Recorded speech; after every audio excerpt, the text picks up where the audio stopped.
এই দেখুন আমরা আজকে পিঁপড়ের চাট খাবো। তো পিঁপড়েটাকে প্রথমে আমরা কেটে কুচিয়ে নেব। দেখুন বন্ধুরা, পেঁপে কিন্তু আমরা কুচিয়ে নিয়েছি। আজকে আমরা তেঁতুল বা আমলি কোনো কিছুই দেব না, আজকে আমরা আচার দিয়ে পেঁপের চাট খাবো। তো এতে মশলা দিয়ে দিচ্ছি,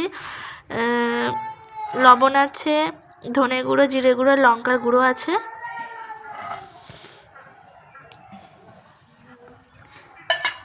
আর মেন যেটা সেটা হচ্ছে আচার। আমরা এই আচারটা দিয়ে চাট বানাবো।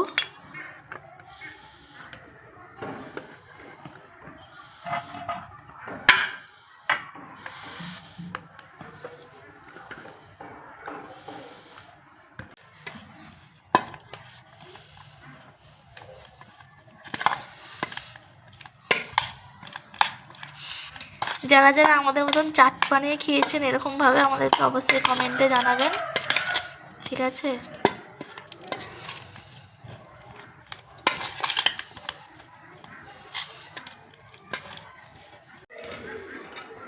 দেখছেন কত সুন্দর লোভনীয় হয়েছে।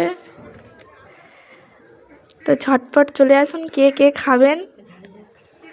পুরো একদম টক ঝাল মিষ্টি।